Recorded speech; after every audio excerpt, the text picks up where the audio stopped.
Tere, meie head patsiendikooli kuulajad ja jälgijad. Tõesti, väga hea meel on, et te olete meid leidnud ja et te olete meid oma kalendritesse kirja pannud. See on juba meie 3. kokkusaamine ja kui on juhtunud nii, et te meie eelmist 2 patsiendikooli loengut ei ole saanud nende toimumise ajal vaadata, kuulata, siis need on ka järelvaadatavad meie regionaalhaigla patsiendikooli kodulehel. Nii et julgesti otsige üles, vaadake, seal on ka veel täiendavat informatsiooni selle teemal ja mis on väga oluline ja mille üle mul on väga hea meel.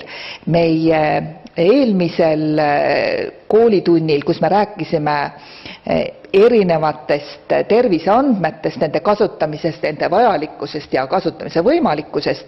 Sellel loengul on meil nüüd olemas ka subtiitrid, kui on just mõeldud vaegkuuljatele ja nende informatsiooni paremaks kättesaadavaks tegemiseks. Minu nimi on Terje Peetso, ma olen regionaalhaigla juhatuse liige ja patsiendikool on tõesti väga oluline pidepunkt meie kontaktis meie patsientide, nende lähedaste, aga ka kõikide tervete inimestega. Ja mitte ainult Tallinnas ja Tallinna ümbruses, vaid me oleme ju vaadatavad ja kuulatavad ja kättesaadavad üle terve Eesti. Nii et tere tulemast teile kõigile! Tänane teema on väga oluline ja on väga rõhutatud teema meie patsiendinõukoja poolt. Nagu on seda ka korduvalt rõhutatud, siis patsiendikool ongi koostööprojekt meie haigla patsiendinõukojaga ja kui me arutasime neid teemasid, mida selles koolis käsitleda ja millest rääkida, siis toitumine, toitmine ja selle erinevad versioonid ja variandid, on see kodus, haiglas, ravi eel, ajal, järel, olid kõikide patsiendinõukoja liikmete poolt välja toodud ja mitu korda rõhutatud. Nii et mul on tõesti hea meel, et doktor Hanna-Liis Lepp koos oma meeskonnaga on selle teema nüüd patsiendikooli 3. loenguks ette valmistanud, teieni toonud ja kohe ma annangi talle juhtimise üle, aga ma tahaksin veel kord rõhutada, et kuni kella 2 te saate ka esitada telefoni teel küsimusi ja telefon on 5357 2250. 5357 2250, kuhu te saate esitada ja oma küsimused anda, nii et selle loengu pooleteise tunni viimases pooltunnis saate te nendele küsimustele ka vastused ja ka teistele küsimustele, mis võivad olla juba esitatud, sest et küsimusi saab alati meie kooli teemadel esitada ka ette ja saab ka telefoni teel need kõik küsimused siis kokku panna ja vastused neile leida. Ja mis veel väga oluline, ma tahaksin rõhutada. Patsiendikool on meie ühine projekt tegelikult, mitte ainult meie haigla ja patsiendinõukoja, vaid kindlasti ka teie osalusel. Palun andke meile ka tagasisidet selle kooli korralduse, temaatika kohta. Asjaolude sunnil on tõepoolest nüüd kujunenud nii, et me kasutame sellist veebiformaati ja mis on ka hea, sellepärast et see on paljudele kättesaadav ja kindlasti järelvaadatav, aga see ei ole ja see kindlasti ei pea olema ainukene koolitusformaat, mida me tulevikus kasutada tahame. Nii et kui teil on mõtteid selle kohta, kus, kuidas ja millest, kellele ja kellega, siis me väga ootame ka teie tagasisidet. Nüüd aga on aeg asuda teema kallale, toitumine ja toitmisravi haiglas ning kodus, nõuanded ja müüdid ja ma annangi üle juhtimise doktor Hanna-Liis Lepale, kes on meie kliinilise toitmise arst-konsultant. Palun!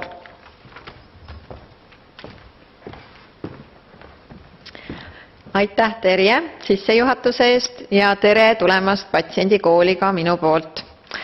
Olen siis Hanna-Liis Lepp nagu juba Terje mind tutvustas teile, ja hariduselt sisearst, aga viimased 5 aastat töötanud siin Põhja-Eesti regionaalhaiglas just nimelt kliinilise toitmise konsultandina. Ja mida see siis täpselt tähendab? Tähendabki seda, et olen katsunud toita neid patsiente parimal võimalikul viisil, mis saab, kes ise süüa ei saa.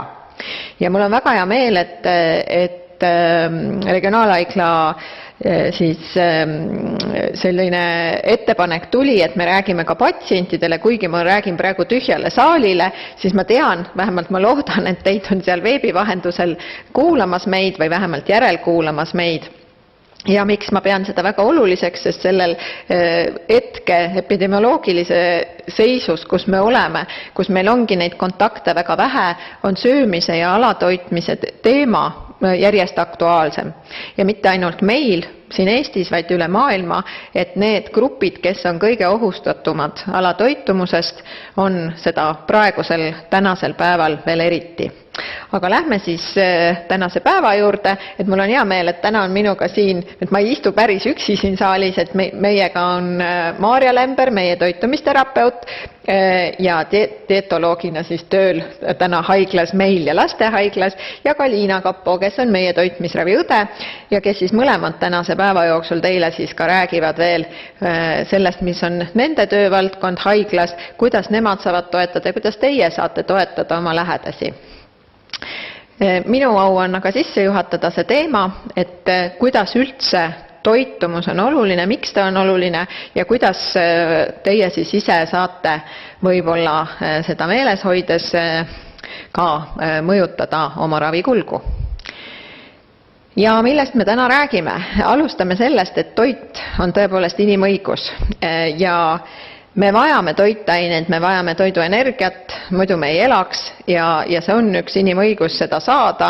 Ükskõik kui haige või terve ma olen, see peab olema mulle tagatud. Ja alati ei ole see nii lihtne. Ja alati ei ole väga lihtne ütelda ka, et mis on täpselt need vajadused ühes või teises olukorras, mida me peame üldse katma.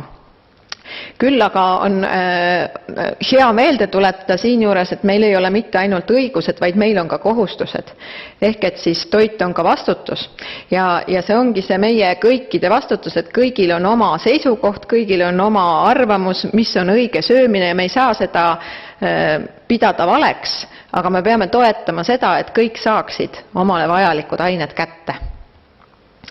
Ja mida me siis täna teame või millest me täna ei räägi küll, on see nii-öelda haiguste ennetus, sest nagu Terje ka ütles, see söömise teema ja toitmise teema ja toidu teema valdkond on nii lai, et me ei jõua kõigest rääkida. Ja kuigi tahaks rääkida just nendest kõige valusamatest teemadest, näiteks nagu rasvtõbi, siis täna me rasvtõbe eraldi ei käsitle, küll aga räägime sellest rasvtõve justkui vastandist, aga vahest ka rasvtõvega koos kaasnevast seisundist nagu alatoitumus.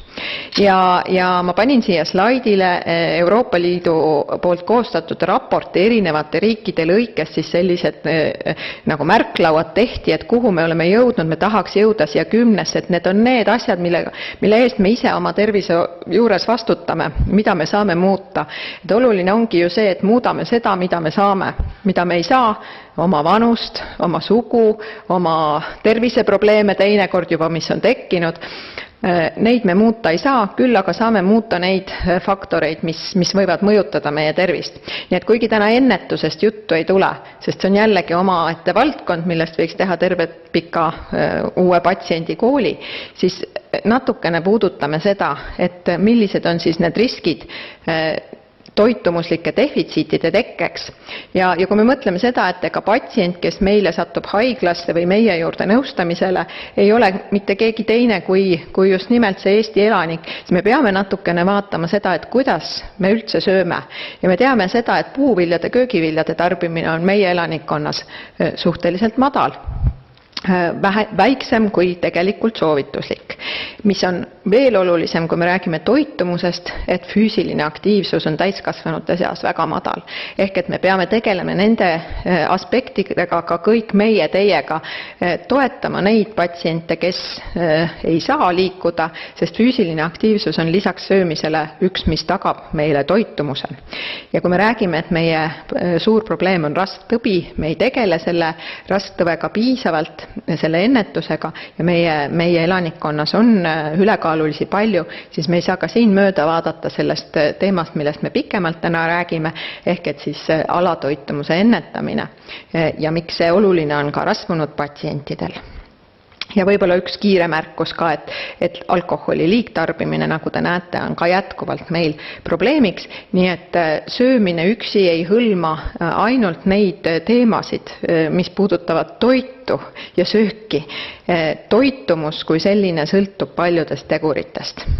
Ja ennetamisest me ei räägi ka pikemalt sellepärast, et meil on olemas Tervise Arengu Instituudil väga hea infomaterjal toitumine.ee ja kus on siis väga head nõuanded nii üldelanikele kui ka juba teatud riskigruppidele, et tasakaalustada oma menüüd.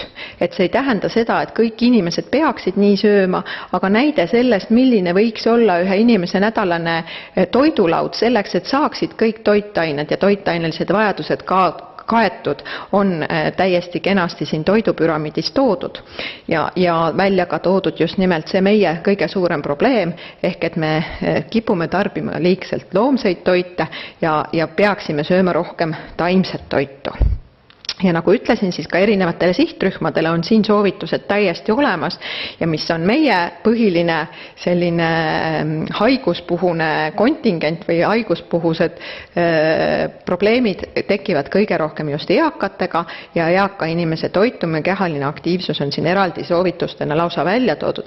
Nii et kõik, mis puudutab normaalset söömist, siit kindlasti saab infot, mis on tõenduspõhine. Ja kui me rääkisime sellest, et millest tänases patsiendikoolis üldse rääkida, siis üks teema käis läbi korduvalt ja need olid mikrotoitained. Meil oli hiljuti mikrotoitainete konverents lausa, kus me käsitlesime terve päev erinevaid mikrotoitaineid, mida inimesed vajavad, millises olukorras nad vajavad. Ja jällegi see vajaks natuke pikemat ja põhjalikku käsitlemist, mistõttu selline sissejuhatav loeng täna on lihtsalt ülevaatlikult sellest, kuidas eelkõige siis vältida makrotoitainete defitsiite. Ja kui me vaatame seda, et kuidas me siis sööme, kes on need inimesed meil siin haiglas ja üldse Eestis, siis me teame, et tegelikult just nimelt see vitamiinide, mineraalide, fütotoitainete, selliste võitlust ja immuunsust toetavate toitude osakaal on meil väga väike. Tervise Arengu Instituut on teinud kena püramiidi, mismoodi me peaksime sööma ja siis Eesti elanikkonna siis toitumisuuringu siis selline kokkuvõte, et kuidas me ka tegelikult sööme, ehk et see sama köögiviljade, puuviljade nurgake on meil väga väike ja maiustuste, suhkrute, magusate soolaste näkside osakaal on oluliselt suurem, mis tähendab seda, et me juba vaatame teid, meie patsiente, kui potentsiaalselt defitsiitseid mikrotoitainetest. Aga toitumuse probleemid ei ole ainult mikrotoitained. Et eelkõige siin haiglas huvitab meil just see, kui teil tekib toiduenergia defitsiit või liig. Et liig, siis me teame, et liia korral hakkavad kilod kuhjuma ja tõepoolest ka see mõjutab haiguste ja ravikulgu. Teatud operatsioonid võivad edasi lükkuda, teatud haigused kulgevad raskemalt. Aga suurem selline probleem ja eriti praegu sellise ägeda epidemioloogilise ägeda haigestumise foonil on just nimelt toiduenergia defitsiit. Me räägime ka vedelikust, ehk et siis ka vedelik on meile tegelikult vajalik toitaine. Vedeliku asendus on väga oluline, vedeliku tasakaal on väga oluline, ka vedeliku liig ei ole hea. Me räägime lisaks energiale ja vedelikule, me räägime ka makrotoitainetest ja kui me vaatame haiguspuhust ennetust, siis kõige olulisem on toiduvalk. Et kui ma näitasin teile seda, milline on tavaelaniku vajadused ja miks meil on soovitus üldelanikkonnale või tervetele inimestele, et sööge rohkem taimset toitu, sellepärast et sellist valgu defitsiiti üldpopulatsioonis meil ei ole. kellel on toiduvalguga probleeme, võib tekkida on just nimelt siis, kui meie toiduvalgu vajadus on suurenenud ja vajadus suureneb meil haiguspuhuselt, eriti pikale veninud ägeda haigestumise korral, eriti sellistes olukordades, kus me kaotame valku, näiteks kas neeru kaudu või siis suurte haavade kaudu, põletuste kaudu, ka ägeda haiguse kestva koormava kõrgema vajaduse korral. Nii et toiduvalgu defitsiit on see, mis meid haiguspuhuselt huvitab kõige rohkem. Ja seetõttu on meil ka soovitused pisut teistsugused nii-öelda haiguspuhuselt kui terveks olemise puhuselt. Ja makrotoitainete sellisest defitsiidist me siis vaatlemegi valku eelkõige ja mikrotoitainete defitsiitidest vaatame neid olukordi või peame silmas seda, et tõesti, kui on seedetrakti probleemid, seedetrakti kaudne kadu või siis juba haigusest endast tingitud suurenenud vajadused, et need essentsiaalsed, need väga põhilised vajadused saaksid kaetud. Et alles siis me saame rääkida sellistest toitainete nagu supertoimest, ehk et kui me võtaksime C-vitamiini rohkem, kas sellel oleks efekt ka immuunsusele kuidagi paranemiseks, kiirendamaks paranemist või vähendamaks näiteks nakkushaigusesse haigestumist. Ja alles siis me saame sellest supratoimest rääkida, kui meil on tegelikult kaetud see tavapärane soovitus, mida me näeme sageli, et see sama söömise soovitus tasakaalustatult piisavalt köögivilju ja puuvilju on tagamata. Üks toitaine, millest me teame, et mikrotoitaine, millest me teame, et meil kõigil jääb puudu, ongi D-vitamiin ja sellest seda lihtsalt tuleb tarbida lisaks. Nii et muude toiduga leiduvate ainete puudus võib samuti meil tekkida, et me räägime kiudainetest, me teame, et need samad köögi- ja puuviljad, marjad on need, mis on meil olulised kiudainete allikad ja fütotoitained tulevadki meil ainult nendest samadest puuviljadest, marjadest, köögiviljadest, ehk et ained, mis aitavad võidelda ja immuunsust toetada.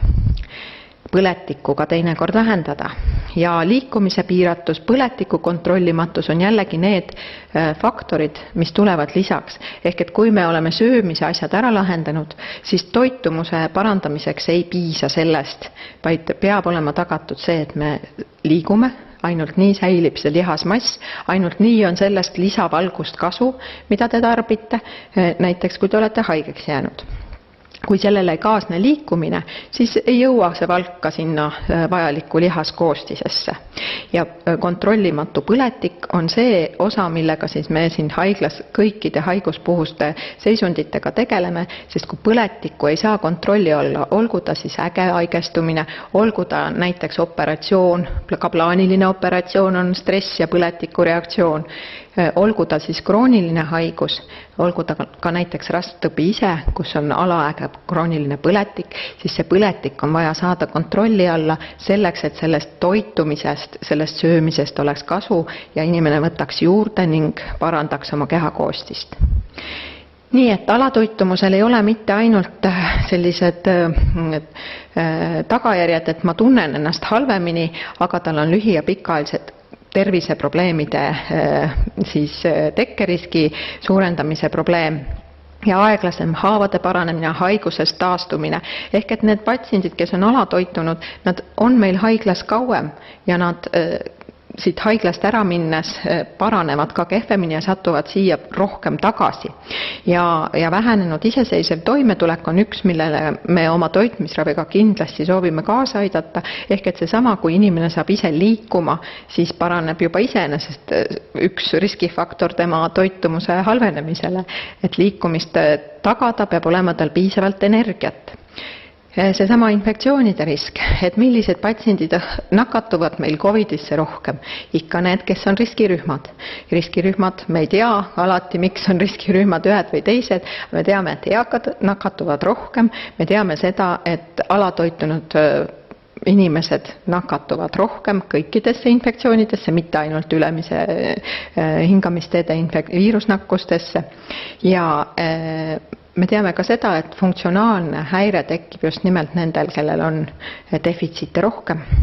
nii et meie vaatame, meie kõik teiega koos peame vaatama enda ümber ja patsiendid enda sisse, et võib-olla olen ka mina sellest alatoitumusest ohustatud ja mida ma saan selle heaks ära teha, et mul ei oleks mikro- ega makrotoitainete defitsiiti. Ja see on seesama teadlik söömine, aga mitte ainult, sellepärast et kõigi jaoks ei ole võimalik süüa täiesti tavapäraselt, kõigil ei ole võimalik neelata, kõigil ei ole seedetrakti, kõigil ei tööta see tavapäraselt. Nii et ainult toetusest ei piisa, ainult mõttest, et ma seda teen, ei piisa.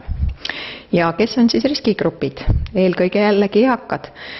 Eelkõige eakad, kes on meil siin haiglas, et nemad on meie kõige suurem selline muregrupp ja loomulikult need, kes on hooldusasutuses, aga ka sotsiaalselt isoleeritud inimesed. Nii et kui me mõtleme praeguse olukorra peale, kus meie eakas võib-olla ei olegi kuid kedagi näinud, kuskil käinud, üheski ringis, teda on vaja toetada. Kindla sissetulekuta inimesed, alkoholi liigtarvitajad, seedetrakti haigust põdejad, seedetrakti operatsiooni läbi teinud inimesed, depressiooni, dementsuse ja söömishäirega inimesed. Jällegi seesama teema, et kui me oleme isolatsioonis, meie risk just nimelt vaimse tervise osas on ka suurem ja jällegi, et see süveneb, kui toitainetest jääb puudu. Nii et see on selline ring, et kui mul on juba mikrotoitainete defitsiit, siis mul tekib isutus ja isutus süvendab näiteks sedasama vaimset kurnatust. Vaimne kurnatus omakorda jälle pärsib söömist, nii et siin peab tulema appi lähedased, kes seda märkavad. Ja ka pika haiglaravi läbi teinud inimene on meil tavaliselt riskigrupis ja sellest natuke räägib Maarja, kuidas me saame toetada teda haiglaravi ajal.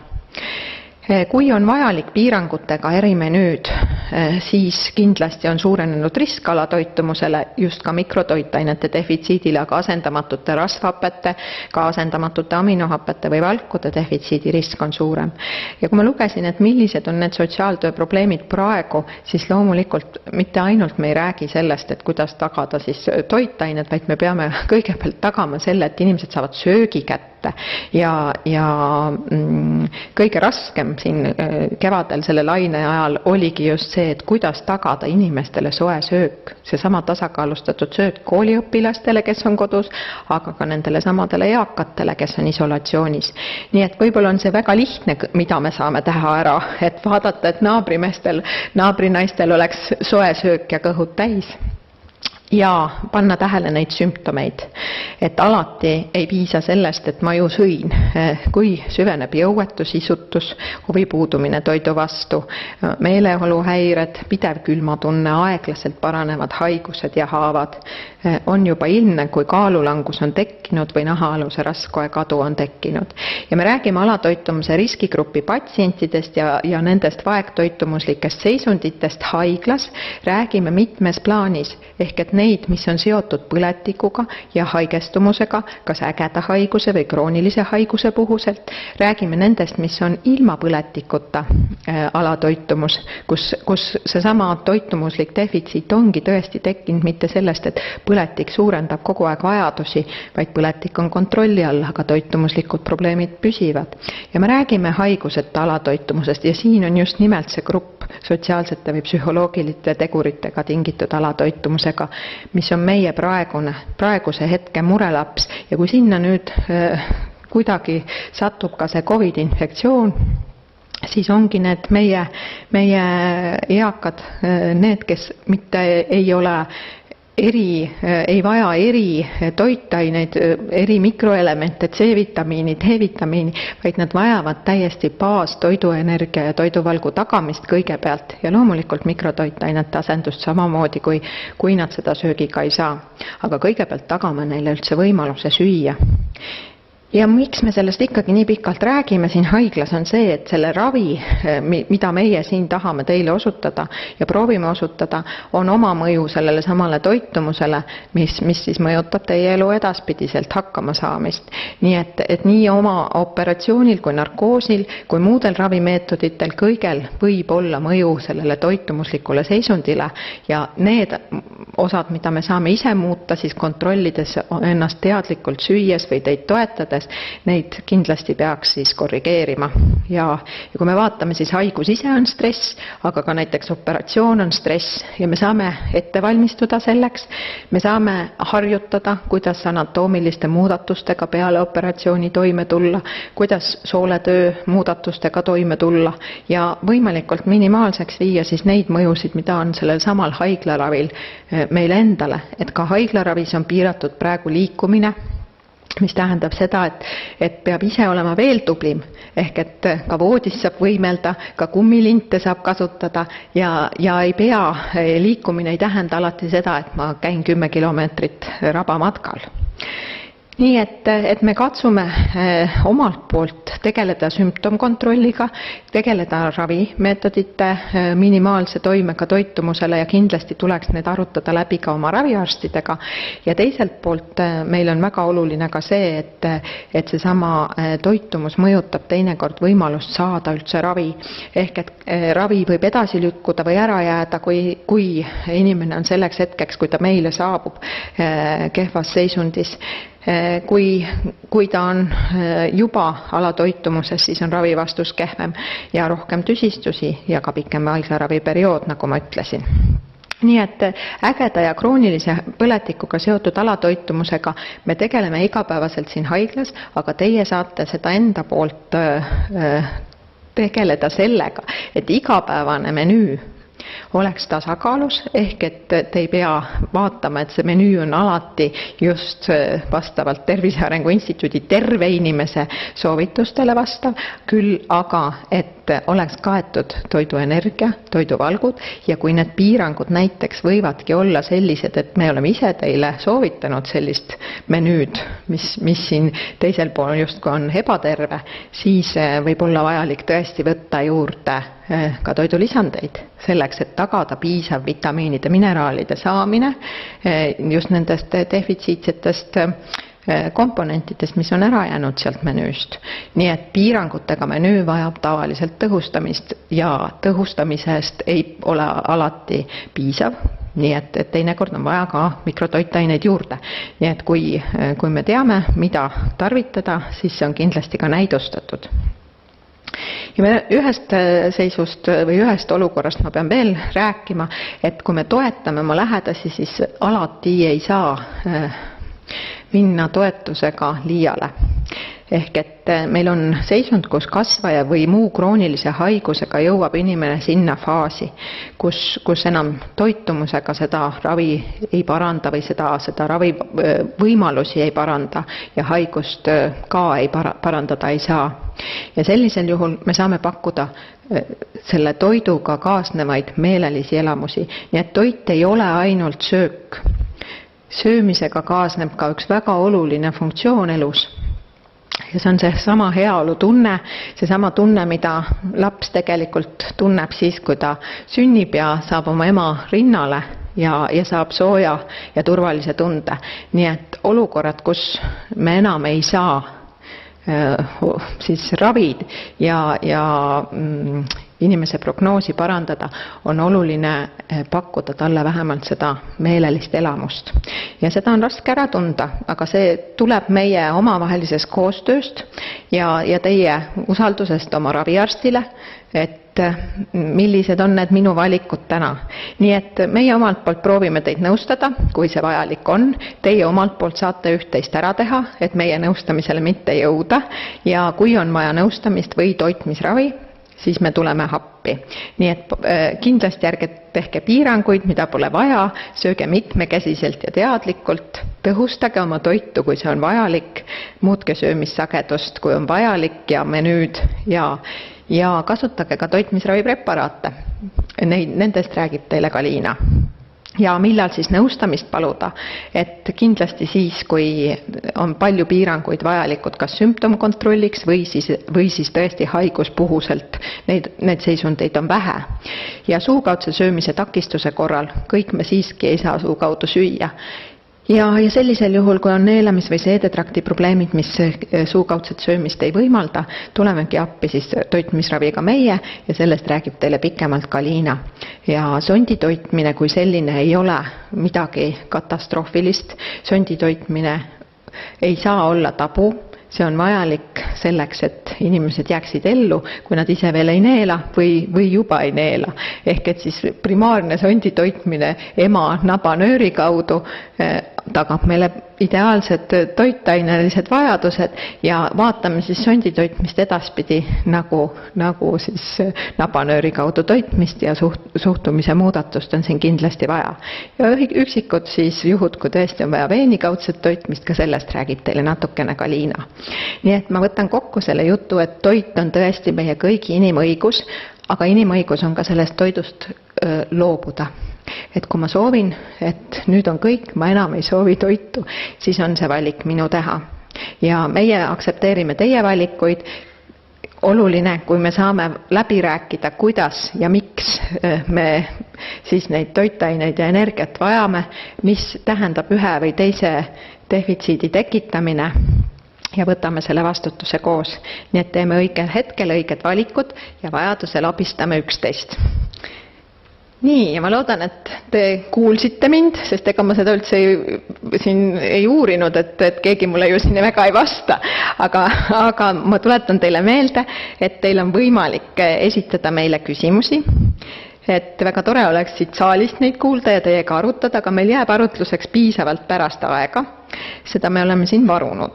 Nii et nüüd ma läheksin edasi, annaksin sõna meie siis toitumisterapeut Maarja Lemberile ja ta räägibki teile sellest söömisest haiglaravi ajal, nendest menüüdest, millised ongi siis reaalselt need toitumissoovitused ja tõhustamise võimalused. Maarja.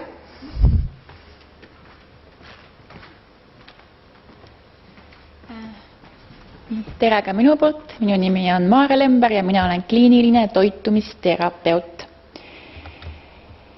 Et tänases loengu teemaks on söömine haiglaravi ajal. Ja eelkõige ma keskendun siis sellele, et millal millist menüüd on vaja ja mida süüa, kui ollakse haiglas, eriti siis, kui isu on kehv. Alustuseks ma võib-olla natuke seletaksin lahti, et millistest põhimõtetest me lähtume, kui koostame haigla-menüüsi. Et haiglatoit on sageli enamike patsientide jaoks ainuke toit, millele neil nagu ligipääs on, kui nad haiglas on. Seega, kui luuakse menüüd, siis lisaks toitainelisele poolele tuleb ka arvestada sellega, millised söögid on enamusele meeldivad ja ka tuttavad. Sest üldiselt on ikkagi niimoodi, et patsiendid ei söö toitu, mis on neile võõras või mida nad ei tunne ära ja kindlasti kohe nad ei söö toitu, mis neile ei meeldi, eriti siis, kui enesetunne on halb. See on ka põhjus, miks haiglamenüüs võib sageli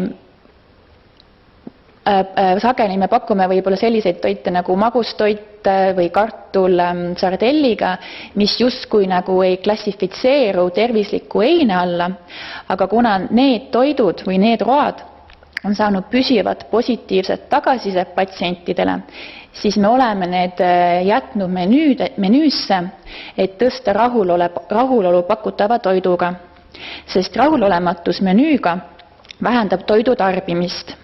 Ja kui patsient ei söö toitu, ehk siis tegelikult ta sealt toidust ei saa mitte midagi. Ehk söömata toidu toiteväärtus on 0. Ja kui toitained ei saa piisavalt, siis suureneb ka risk seda alatoitumuse tekkeks.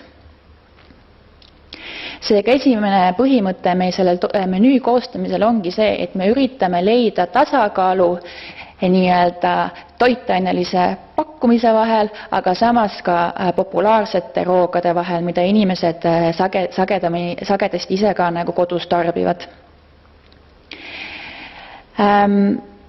Haigusseisundite puhul on ka väga sage see, et on vaja mingisugust eridieeti või me peame kuidagi korrigeerima, milliseid toite inimene sööb või ka seda, et mis tekstuuris see toit on. Aga üldiselt, kui me räägime nagu haigla erimenüüdest, siis meie ikkagi pakume neid erimenüüsi, või tähendab, meil on koheselt olemas need erimenüüd, mida on kõige sagedamini vaja. Ja millised need menüüd on, nendest ma koheselt ka räägin. Loogiliselt on alati võimalus patsiendile individualiseerida menüüd, aga nagu ka doktor Lepp mainis, et mida suuremad on piirangud, koheselt tõuseb ka risk erinevate toitainevaeguste tekkeks ja alatoitumuse tekkeks.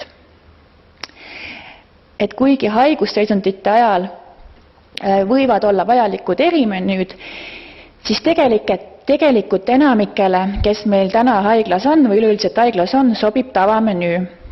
Ja kui me mõtleme tavamenüü peale, siis see järgib riiklikke toidu- ja toitumissoovitusi. Ehk menüüs on samad toidud, mida soovitatakse tervise juures olevatele inimestele. Üldiselt on menüüdega niimoodi, et meil on ikkagi 14-päevane menüü, ehk siis iga 2 nädala tagant menüüpäevad hakkavad korduma. Kui me võtame päeva lõikes, siis tegelikult tavamenüü tagab keskmise inimese makrotoitainete ehk siis toidu, energia, valgu, süsiüsikute ja rasvade vajadused ning 2 nädala lõikes saavutab ka kõikide vitamiinide ja mineraalainete vajadused, välja arvatud siis D-vitamiin, kuna D-vitamiini toiduallikaid on ääretult vähe, siis neile patsientidele, kes väga pikaajaliselt on haiglas või on õendushoolduses või hooldekodudes, siis tegelikult nemad peaksid lisaks saama D-vitamiini. Samuti on tavamenüü sobilik enamike krooniliste haiguste puhuselt, nagu näiteks südame-veresoonkonna haigused, diabeet ja kasvavalised haigused ilma alatoitumiseta. Aga kui mõelda selle peale, et miks enamike krooniliste haiguste puhuselt on riiklikud toitumissoovitused ehk siis tasakaalustatud mitmekesine toitumine sobilik, on eelkõige sellepärast, et kui on tehtud uuringuid, kus on võrreldud siis seda tervisliku toitumise soovitusi versus mingisugune eridieet, siis üldiselt ei ole leitud seda, et eridieet kuidagi omaks mingisugust lisakasu või aitaks kuidagi paremini toetada selle nii-öelda haiguse kulgu. Teiseks põhjuseks on see, et kui me ikkagi võrdleme keskmise Eesti elaniku nii-öelda söömist versus siis see, mida soovitatakse, siis on väga silmtorkavalt näha, et tegelikult keskmise Eesti elaniku toitumine ei ole tasakaalus. Seega, kui keskmine Eesti elanik ikkagi järgiks riiklikke toitumissoovitusi, siis see oleks juba märkimisväärselt tervislikum toidusedel kui inimese harjumuspärane menüü. Lisaks sellele kroonilistele haigustele sobib tavamenüü ka mälumisraskuste puhuselt, aga mida siin on oluline tagada, on see, et on olemas ka tavamenüü, milles toidu tekstuur on pehme, ehk siis lihtsasti näritav. Ja seda just eriti, kuna paljud meie patsiendid on ikkagi eakad. Aga millal siis tavamenüü ei sobi? Et nagu ennegi mainitud, et erinevad haigusseisundid mõjutavad toitumuslikku seisundit erinevalt ning vajalik võivad olla mingisugused spetsiifilised, muudatused toitumises. Aga kõige sagedamini on vaja erimenüüsi siis, kui mingisugust toiduainet inimene ei tohi tarbida. Näiteks toiduallergia puhuselt peab olema toiduallergeenivaba menüü, kui inimesel on laktoositalumatus ehk siis ei tohi süüa piimasuhkrut, siis sobib laktoosivaba menüü ja kui inimesel on tsöliaakia, on vaja kindlasti veenduda, et tema saab haiglas olles gluteenivaba menüüd. Aeg-ajalt on oluline ka see, et mis tekstuuriga on toit. Et näiteks kui on neelamishäire, on oluline, et toit oleks võimalikult tükivaba püree. Teatud puhkudel, eriti kui on C-trakti anatoomia või funktsiooni muutused, siis on vaja võib-olla veenduda, et inimese kiudaine tarbimine on soovituslikus kordades madalam või näiteks samuti on vajalik, et ta tarbiks mingit teatud perioodi jooksul ainult püreemenüüd. Sagedasti, mida me siin haiglas kasutame, on selline energiarikas ja valgurohke menüü, sest seda on vaja alatoitumuse puhuselt, kui patsiendil on suurenenud toitainesed kaotused, näiteks äge kõhulahtisus või kui tal on suurenenud vajadused, näiteks põletused, ulatuslikud haavad, taastumine komplitseeritud operatsioonist näiteks. Samuti on oluline rohkem energiat tagada inimesele, kellel on kõrge kehamassiindeks, sest suurema kehakaalu tõttu on tal ka suuremad vajadused. Ja kui me neid vajadusi ei taga, siis antud patsiendil tekib tegelikult kehakaalu langus ja suureneb ka alatoitumuse risk. Natuke lähemalt lihtsalt seletan lahti need erinevad menüüd, et toidupiirangutega menüüde hulgas on meil siis toiduallergeenide vaba menüü. Et toiduallergeenid, need põhilised on siis piimmuna, gluteeni sisaldavad teraviljad, ehk siis nisu, rukkisoder, maapähklid, pähklid nagu puupähklid, ehk siis sarapuupähkel, kala, koorikloomad, soja ja seesamiseemned.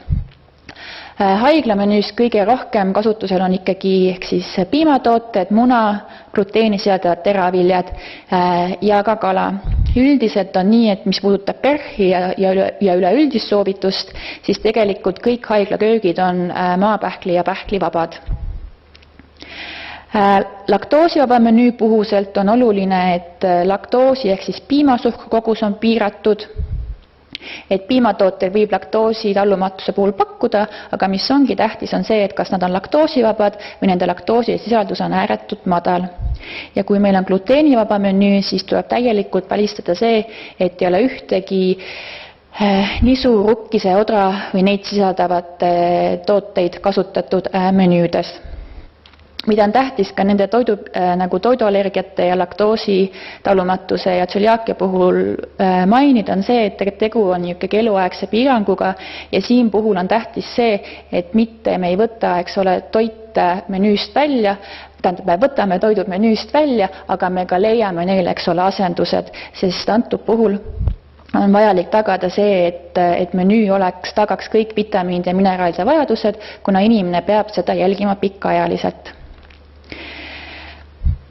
Sagedasti me näeme ka oma praktikas seda, et söömine võib olla vähene ja kehv, kuna tegelikult inimesel on mälumisraskused ja toidu tekstuur ei ole talle sobilik.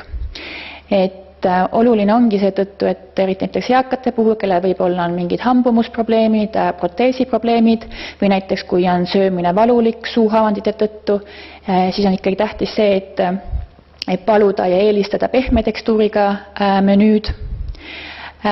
Siis teine natuke võib-olla drastilisem näide on see, et kui on neelamishäire näiteks insuldijärgselt või mõne muu neuroloogilise haiguse tõttu, et siis ütleme selline ainuke sobilik või enamasti sobilik toidutekstuur ongi homogeenne püree ehk siis täiesti tükivaba püree, et see on püree, mis on veel nagu läbi sõela lastud, et eemaldada kõik võimalikud tükid, mis võivad ärritada seda neelamishäirega patsienti.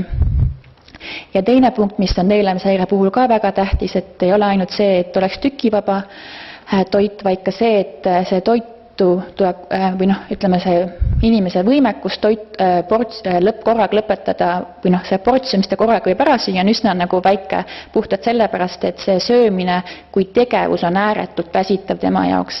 Seega ongi tähtis, et see toit, mis me pakume, on küll väikses portsjonis, aga see, et me pakume seda, eks ole, sagedamini. Ja siis teine nii-öelda tähelepanek seoses selle püree menüüga või üldse piirangutega menüüdega on see, et mida rohkem nad erinevad sellisest tavapärasest toitumisest, seda raskem on tegelikult saavutada kõik vajalikud toitainete nagu vajadused. Ja näiteks just selle püree menüü suhtes on eriti oluline veenduda, et me valmistame neid püreesi kõrge toiteväärtusega toitudest ja ka tõhustame neid püreesi.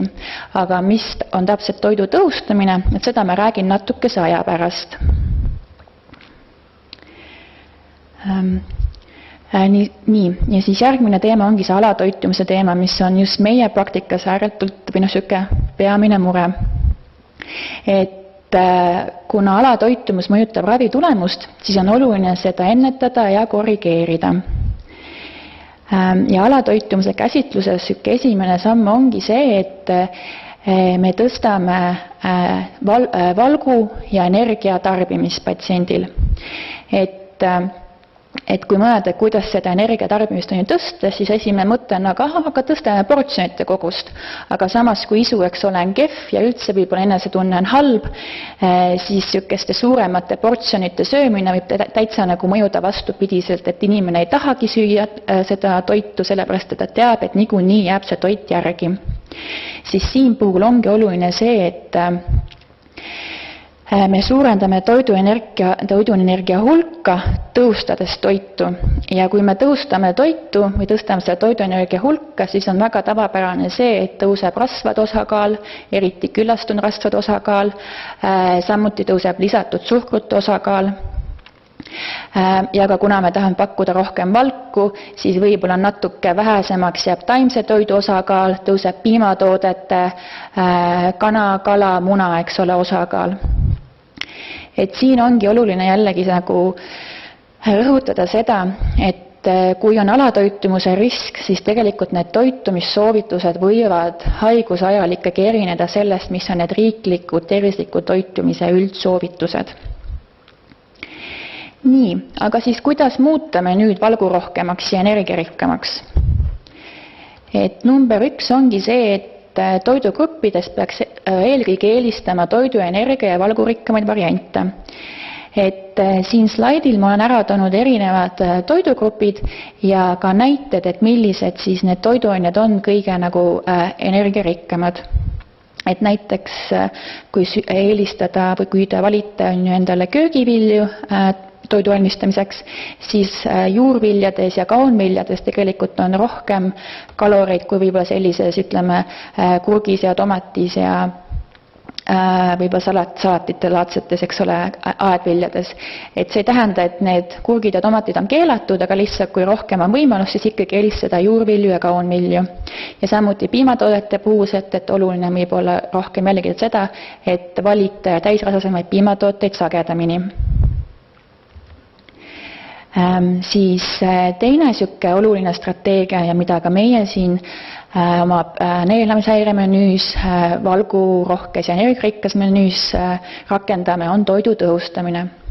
Ja toidu tõhustamise kontseptsioon on see, et toiduenergia ja valgusisaldust me tõstame ilma, et portsjon märkimisväärselt suureneks. Et ma olen ära toonud siia näited, et millised toiduained annavad 100 lisakilokalorit. Ja see toidu tõhustamine on tegelikult selline väga hea mitte salakaval, aga otseselt nagu lihtne viis ikkagi tõsta kalorite tarbimist. Et kui me võtame selline keskmise portsjoni pastat, spagette, mis on 150 kilokalorit, ja niipea, kui me lisame sinna ühe teelusika näiteks õli ja peotäis juustu, me tõstame selle roa energiasisaldus 2 korra, ilma et see portsjon oleks meil, eks ole, suurenenud. Siis lisaks sellele toidu tõhustamisele, et selline tõendatud strateegia, kuidas tõsta valgu ja energia saamist, on ka regulaarne vahepalade söömine. Et kui isu on eriti kehv või selline täiskõhutunne tekib üsna kiiresti, siis oleks hea valida endale vahepealaks toitvaid vedelikke, sest üldiselt on niimoodi, et see subjektiivne täiskõhutunne tekib vedelikega, või ütleme, täiskõhutunne vedelike tarbimise järgselt madalam. Ja vedelike puhused ka, et kui me räägime nendest toitvast vedelikest, et siis tasukski hinnata, et nad pakuks ikka meile, eks ole, valkusi. Ja kui rääkida sellest vahepalade valikust, et ilmselgelt kui isu on ääretult kehv ja väga ei taha süüa, siis pigem ikkagi võtta seda toitu, mille järgi, eks ole, isutab. Aga kui vähegi on võimalik teha natuke teadlikum valik, et siis sellised hea toiteväärtusega vahepalad on erinevad sellised näksid, mis on kas siis piima baasil, pähklite baasil või siis tõesti nagu täisteratoodete baasil valmistatud. Siis lisaks vahepaladele haiglas me pakume ka toitmisravijooke. Toitmisravijoogid on kõrge energia ja valgusisaldusega ning vitamiinide ja mineraalidega rikastatud valmisjoogid, mida ma rõhutan siin, mida me pakume lisaks siis haigla menüüle ja vahepaladele. Et kui vähegi võimalik, need toitmisravijoogid ei tohiks asendada siis tavatoitu. ja toitumisravijoogid või siis suukaudsed toitumisravipreparaadid on ääretult energiatihedad, et siin ma olen toonud ka näite, et kus üks 125 kuni 200 milliliitrine pudel sisaldab sama palju kalorid kui sihuke toekam portsjon, eks ole, suppi. Et jälle, kui söögis on väike või täiskõutunne tekib nagu kiiresti, et siis see toitumisravijook on üks hea võimalus, kuidas lisaks saada valku ja toiduenergiat. Nii, ja siis lõpetuseks ma teengi oma kokkuvõtte, et meelde jätta, et söömata toidu toiteväärtus on 0, et parem süüa seda toitu, mis võib-olla ei klassifitseeru kui tervislik, kui see, et ei söö üldse. Siis enamike juhtudel ikkagi sobib tavamenüü ja teatud juhtudel tõesti see, et on vaja piirata mingi kindlaid toiduaineid või muuta hoopis toidu tekstuuri. Meelde tuleb ka jätta, et võib-olla need soovitused, mida antakse ravi ajal, võivad erineda sellest, mis on üldised tervisliku toitumise soovitused. Ja samuti on see, et ägeda haiguse perioodi on ikkagi oluline hoida ja või siis ka taastada oma toitumislikku seisundit. Ja selleks head soovitused ongi toidu tõhustamine, hea toiteväärtusega vahepalad ja toitujad vedelikud. Nii, suured tänud ja ennem kui ma lõpetan, siis ma lihtsalt, et ma loodan, et need lingid on ka teile, või need loengud on ka teile kättesaadavad. Et siin on ära toonud 3 head sellist lugemist, et üks on toitumine kasvaise haiguse korral, siis on toitumine haiguse ajal ja siis üleüldine sellised lihtsad soovitused tervislikuks toitumiseks. Nii, aga aitäh minu poolt. Ja nüüd ma juhataksin siis meie toitmisraviõega Liina Kapo.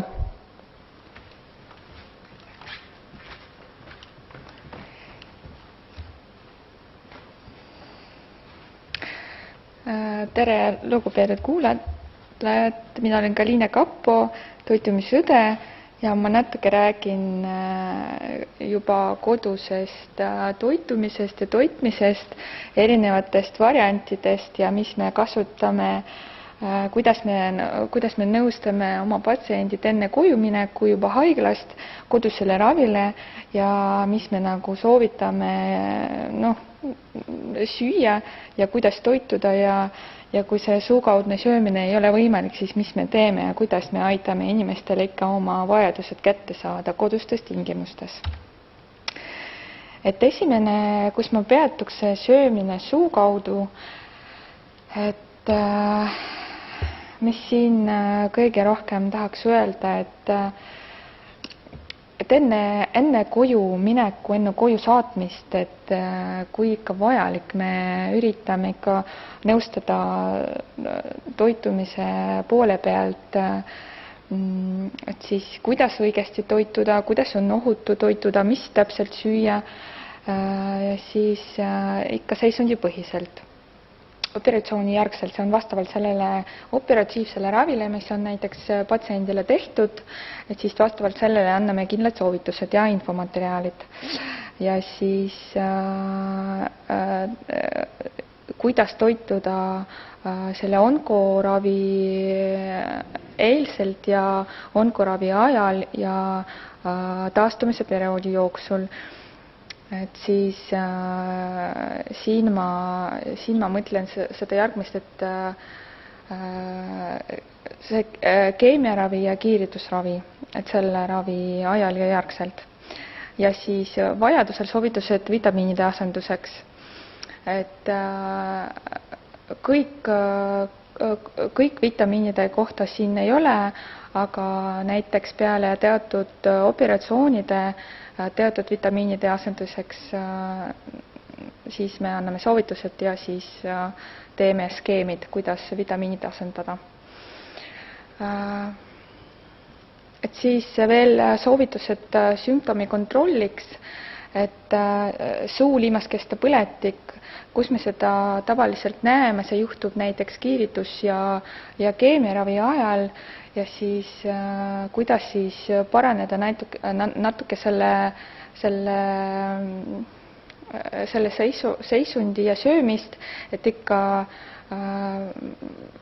korralikult hoolitseda oma suuliimaskeste eest vastavalt sellele soovitusele, mis annavad tervishoiuspetsialistid vastavalt vajadusele.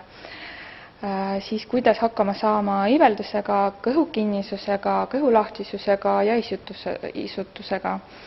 Et kõik need soovitused, mis me reaalselt saame kaasa anda inimestele ja siis paraneda seda toitumist kodus.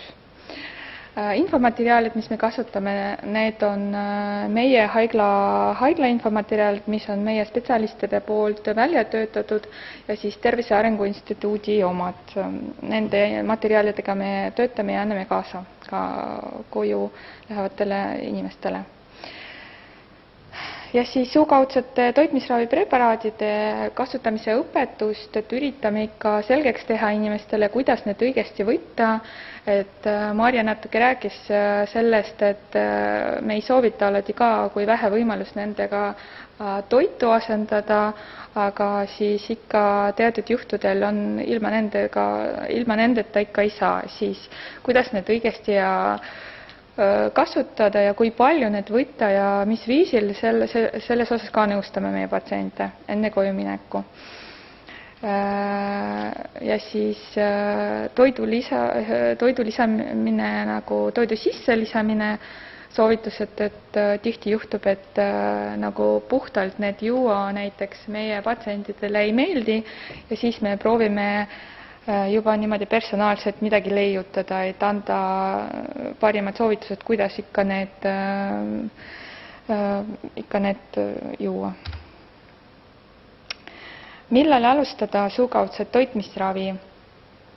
Millal sellest üldse juttu on, et millal seda ikka soovituslik teha, et kui suukaudse söömisega on probleeme rohkem kui 7 päeva, või on juba ette näha, et tulevad need probleemid ja siis 7 päeva jooksul inimene ei saa normaalselt süüa, siis on vaja juba sekkuda, vaikselt hakata. Ja või kui juba esineb alatoitumus või kaalulangus. Et siis millal siis ikka alustada veel plaanilise operatsiooni või keemia-kirjeldusravi eelselt, siis kiiritusravi keemiaravi ajal, et siis miks on vaja eelselt alustada selle suukaudse toidu tõhustamisega ja toitmisraviga, kui on olemas juba väike kaalulangus, siis see on väga tähtis tekitada väike varu ja siis juba operatsiooni järgsel perioodil on natukene paremini taastuvad patsiendid, kes on ikka hästi söönud enne seda sekkumist. Ja siis kiiritusravi keemiaravi ajal, kuna selle raviga, selle spetsiifilise onkoraviga kaasnevad ka reaktsioonid, mis me väga tihti näeme, kahjuks need on alati tulevad. Ja siis on väga tähtis, et selle probleemiga, selle raviga nagu hakkama saamiseks inimene saab piisavalt energiat ja katab oma vajadused, kuna need on ikka onkoravi ajal suurenevad. Et organism võitleb selle ravi ajal päris tugevasti ja selleks on vajalik ka energia. Taastumise perioodil operatsioonist, kiirituskeemiaravi taastumise perioodil ka, et kui on ravi juba lõpetatud, näiteks operatsioon tehtud või keemoraadio on juba ka lõpetatud, aga see ikka teatud periood on samamoodi vajab inimene väga kvaliteetselt, väga hästi toituda, siis selle taastumise perioodi jooksul ka, et mitte unustada sellest, et kui ravi on lõpetatud, et siis ikka natukene veel pingutada. Seede ja või imendumisprobleemide korral, et kui see toideainete omastamine on häiritud, siis kindlasti ei ole midagi oodata, siis esimesel võimalusel hakkame kui on vähe võimalus, on siis suukaudselt toitmisraviga. Kaalulanguse, söömispiirangute ja isutuse korral, et kui on juba kaalulangus olemas, siis loomulikult ei ole midagi oodata, siis alustame esimesel võimalusel ja suukaudselt ka alustame kõigepealt sellega, kui on see teostatav. Söömispiirangute ja isutuse korral, kui kui valik on piiratud, siis eriti see teha raske, aga me ikka proovime leida midagi. Et soovitada siis isutuse korral kahjuks siin ei ole midagi kui niisugune kvaliteetne nõustamine, et seletada patsiendile, kes ei taha süüa, et ta vajab seda, on raske teha, aga ikka üritame, see on tähtis. Suukaudsed toitmisravijoogid, mis nende kohta tahaks veel lisada, et kui näiteks need toidumahud on väiksed, siis me saame need soovitada omaette toidukorrana. Näiteks kuna nende kaloraaž on päris suur, et siis võiks olla niisugune väga toitev hea vahepala, energia- ja valgurikas. Näiteks toidukordade vahel, et näiteks kui ja tõhustamiseks ka samamoodi, et saame lisada toidu sisse. Et kui mingipärase tekstuur ei meeldi, aga ikka me vajame need lisakaloreid kuskil saada, kuna need suukaudsed toitmisravipreparaadid on enamik väga niisugune vähe kogus, siis me saame selle vähe kogusega väga head kalorid lisada toidu sisse. Näiteks segada praktilistest soovitusest näiteks segada keefiri sisse, et mis me tihti kasutame. Kui näiteks tundub, et see jook on liiga magus, siis me saame natukene seda hapumaks teha. Et enamikel need kasutuseks valmis lahus, et tegemist nendega on, et siis on mugav siis võtta kork ära ja siis juua. Mis on nendest variantidest on erineva koostisega tooted, siin on näiteks erinevus, see valgusisaldus on erinev, näiteks kiudaine sisaldus on ka erinev, on olemas kiudaine vaba, näiteks need me kasutame kõhulahtisuse korral kiudaine sisaldusega ja näiteks suure kiudaine sisaldusega lahused, mis me soovitame näiteks krooniliseks kõhukinnisuse korral ka võiks olla abiks, kasutame need. Ja siis eri näidustusega variandid, et need on ka olemas, kui haiguspõhiselt saame soovitada mõned teised variandid. Soovituslik serveerida jahutatult, et see on meie praktikast, kui on külmkapist võetud, siis on mõnusam need lihtsalt juua. Ja joomine ka tuleb seda juua aeglaselt, et tavaliselt tootjad soovitavad selle poole tunni jooksul juua üks see jook, kuna ikka ei nagu tohi ära unustada selles, et see ei ole päris niisugune mõnus jook ja vedelik, see on ikka toit, mis sisaldab toideained, mis liiga kiiremise joomisel võiksid mitte seeduda ja siis tekitada näiteks seedevaevused. Ja siis muud suukaudsete toideainete asenduse kohta on olemas veel erinevad pulbrid, mis me kasutame ka toidu tõhustamiseks, näiteks valguasenduseks. Siis järgmine on kodune enteraalne toitmine. Enteraalne tähendab soolesisene, et alates 2019 aastast kuulub Haigekassa tervishoiuteenuste loetelusse, siis see tähendab seda, et rahastatakse Haigekassa poolt. Et kindlustatud isiku oma osaluse määr on 50% ja siis see on ainult sonditoit. Et teised tarvikud, seadmed ja kohal toimetamine kuuluvad kompensatsiooni alla. Selle koduse enteraalse teenust osutatakse toitmisravimeeskonna järelevalve all. Mis see nagu lihtsamas keeles, mis see tähendab, et kui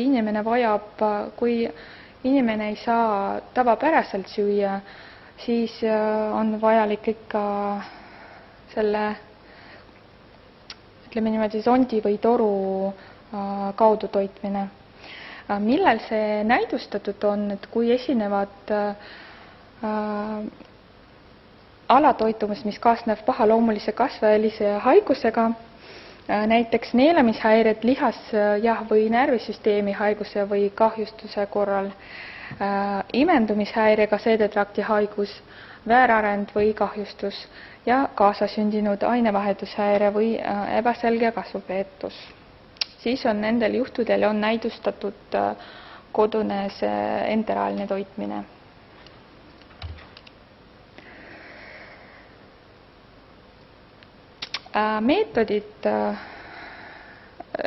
Meetoditest, et kui seedetrakt toimib, siis on 2 varianti, lühiajaline ja siis pikaajaline. Et lühiajalised orienteeruvad see toitmise vajadus kuni 6 nädalat, siis me räägime lühiajalisest vajadusest. Et siin on meil kasutused igasugused sondid. Nina maosond nimega nasogastraalsond. See sond viiakse läbi ninna, siis makku ja siis teine variant on nina peensoolesond, nasoduodenaalsond nimega. Et see läbi nina viiakse sond peensoolde ja siis toidetakse soolesiseselt. Ja pikaajalistest võimalustest on see võiks olla ka lühike või kogu elu vajadus, see on juba toitmine otseselt makku. Et siis nimega, need torud nimega peeg, endoskoopiline panek, et siis teiste sõnadega perkutaanne endoskoopiline gastrostoom, et läbi nahka pannakse otseselt makku lokaalse tuimestusega. Ja teine on gastrostoomia, see on juba ka nimega nagu gastrostoom, aga see on juba lahtisel meetodil või laparoskoopia, nagu see on juba operatsioon, see tehakse üldnarkoosis. Need mõlemad on võimalik nende torude nagu kaudu võimalik toita patsient süstlaga, see on nagu lihtsam ja siis teine variant püsinfusioonina. Et kui pannakse spetsiaalne aparaat ja siis aparaadiga iga tund annakse teatud kogus toitelahust ja teatud kogus vett loputuseks. Ja siis veel üks variant, et toitmine peensoolde ja siis rajatakse jõiunustoom. Läbi nahka tehakse lõige siis soolesiseseks toitmiseks. Ja seda näiteks, kui me toidame makku inimesi, siis me saame näiteks teha selle süstlaga teatud kogus näiteks 5 korda päevas, aga kui meil on toitmine peensoolde, siis meil on võimaluseks ainult püsinfusioonina toitmine, ainult aparaadiga, aga kodustest tingimustest. Räägin natuke sonditoidust, mis sinna nende sondisiseselt ikka pannakse modifitseeritud näiteks kodune toit, mis tähendab sinna modifitseeritud, püreeritud kodune toit, või teine variant on spetsiaalsed meditsiinilised sonditoidud. Sonditoidud on kindla toiduenergia sisaldusega, toidainete sisaldusega täisväärtuslikud.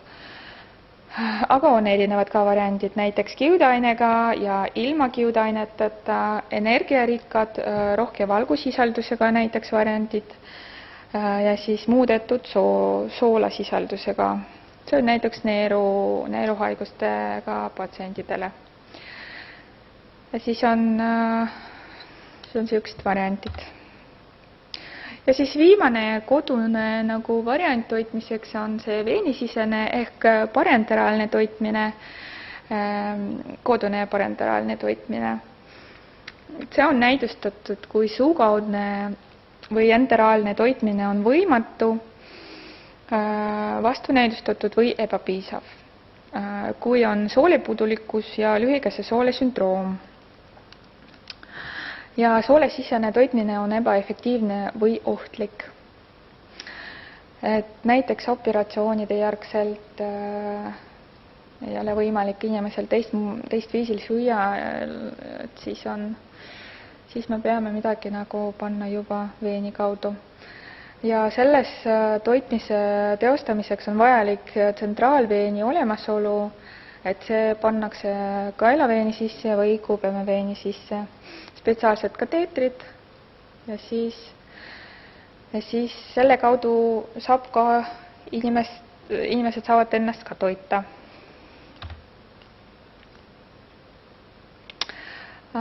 Kodune parenteraalne toitmine et selleks on vajalik, selleks, et õpetada patsiente süüa, ütleme niimoodi, süüa, toita ennast veenikaudselt, et on vajalik õpetus, mis viiakse läbi meie meeskonna liikmete poolt, et siis õpetame patsiendi ise, õpetame tugiisikuid, anname kaasa juhiseid, et alati võiks tulla oma pereliikmega, kes saaks näiteks filmida seda, mis me teeme, kuidas me õpetame, et kodus pärast rahulikult vaadata, et üritame tagada kõik need vajalikud materjalid koduseks nagu harjutamiseks ja võimalusel ka, et see õpetus ei toimu meil samal päeval, näiteks koju mineku päeval, et ikka natukene aja ette õpetame patsiendi, anname proovimiseks need tarvikud, asjad lihtsalt, et selleks, et paremini kodus hakkama saavad meie patsiendid. See on võimalik teha see kodune veenitoitmine osaline või täielik, näiteks on sellised režiimid, et kui inimene on väga suures defitsiidis, siis ta peab olema kodus spetsiaalse aparaadiga nagu tilgalugejaga selle toituga terve päev või teine variant, kui näiteks inimene saab olla päeval vaba, natukene osaliselt, kui seedetrakt midagi imendub seedetrakti kaudu, siis teine variant osaline toitmine, näiteks ööseks inimene paneb endale toitu veeni kaudu, aga päeval puhkab. Samamoodi see teenus osutatakse toitmisravimeeskonna järelevalve all, et me jälgime, kuidas aeg-ajalt vaatame vereanalüüsid, vaatame selle tsentraalveeni kateetri seisundit, kas ei ole põletikku, samamoodi oleme ka kontaktis pidevalt, kui meie haiged tahavad meiega rääkida, kui on mingid mured, siis helistavad meile ja tulevad vastuvõtule. Ja siis see kodune parenteraalne toitmine on 100% rahastatakse haigekassa poolt. Ja siin on kaks pilti, et üks pilt on see parempoolne pilt, on üks meie kodune patsient näiteks paneb endale toitu, valmistab, see on see valge, see on kott, kus on see veenisisene toit ja siis on ees vajalikud ka lisandid, vitamiinid, segab endale mugavalt kodus selleks, et ühendada pärast selle koti enda tsentraalveeniga. Ja siis teine pild on see vasakpoolne pild, kuidas meil on parenteraalne toitmine käib haigla tingimustest, et see valge kotikene, see on toit, mis läheb sinna kateetri sisse läbi tilgalugeja, siis kui teist varianti ei ole toitmiseks ja söömiseks, siis on vähemalt väga hea, et on olemas sellised variandid. Aga ma väga tänan teid tähelepanu eest ja siis annan edasi sõna. Aitäh Kaliinale ja aitäh kõikidele, kes meid kuulavad ja küsimusi esitab, et siis ma palungi Kaliinal panna maski ette ja tulla siis istuda siia ette, et meie patsiendi kool siis oma formaadilt on loodud võimalusega teiepoolseks osaluseks, vaatamata sellele, et te siin saalis ei ole. Ja mul on hea meel, et te olete ikkagi küsimusi esitanud meile. Nii et me katsume nendele küsimustele vastata üheskoos ja kui teil siis tekib küsimusi ravi käigus, siis loomulikult pöörduge nende küsimustega oma raviarsti ja õe poole, kes siis vajadusel saavad teid suunata ka meile. Aga ma tulen sinna teie juurde istuma ja siis vaatame üle koos, võib-olla saame ka kõikidele te küsimustele vastused.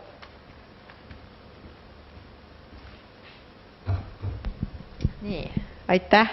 Kõigepealt aitäh Maarjale ja Kaliinale ülevaadete eest meie igapäevatööst ja sellest, et kuidas siis, ma loodan, et teie saite ka sellest infot, et kuidas kodus siis või siis haiglaperioodi ajal on võimalik ka ise sellest seista, et oma toitumust paremas seisus hoida. Aga meil on tulnud kõigepealt, ütleme võib-olla üldse selles mõttes, meil praktikas tulebki väga palju küsimusi seoses seedetööga. Et siis ma võib-olla küsikski sinu käest kõigepealt, Kaliina, sest ma tean, et sulle on ka väga palju seedetöö küsimusi tulnud, et kui ma võib-olla loen isegi selle küsimuse ette, et minu ema on 91-aastane ja tal on nimepiirkonna nihestus, sellepärast liigub ta väga vähe. Tal on kõht kinni juba 7 päeva. 3 päeval võttis ta Eukarboon Herbal tablette ja see ei aidanud. 2 päeval on antud Tufalaki. Millist toitumist peaksin jälgima? Et ma kujutan ette, et sulle tuleb selliseid küsimusi ja selliseid jutte igapäevaselt. Ma tänan küsimuse eest ja siis üritan vastata, et kui ma õigesti sain aru, et teie ema on 90-aastane proua ja selle tablett nimi oli Eukarboon. Ja kui ma ei eksi, et see on niisugune kiudaine senna preparaat. See on küll võimalik kasutusele, aga ikka eakatel inimestel meil on kahtlus ikka krooniliseks kõhukinnisuseks juba. Et siis ma sain aru, et Tufalaki ka olete üritanud anda, aga 2 päeva mina pakuks, et see on see osmoodse lahtisti kohta on võib-olla liiga vähe, et mina pakuks seda ürita anda vähemalt nädala jooksul ja siis paralleelselt suureneda ka seda vedeliku pakkumist. Kuna see Tufalak on toimeaine, ta kutsub soolistikku vett, et kui näiteks vedeliku pakkumine on vähene, siis see lihtsalt ei toimi. Et siis ma soovitaks seda teha näiteks esimene kuur näiteks nädala regulaarselt ja siis paralleelselt suureneda vedeliku tarbimist. Ja kiudaine sisaldus toidus võiks ka etapiviisiliselt tõsta, et proovida anda puuviljad, juurviljad, kui on võimalik, kui ema on võimalik neid näärida või kuidagi mõnusalt serveerida, kui väga isu ei ole, siis äkki leiutate mingid variandid pakkumiseks. Ja siis. Nii et ega tegelikult seesama kiudaine küsimus on sageli ja vedeliku tarbimise küsimus seal taga, et krooniline kõhukinnisus süveneb, siis loomulikult see liikumatus seda ju ka põhjustab, aga jällegi, et tõesti, et kui me lihtsalt Tufalaki tarvitame, siis ilma vedelikuta ta võib meil lihtsalt panna kõhu valutama.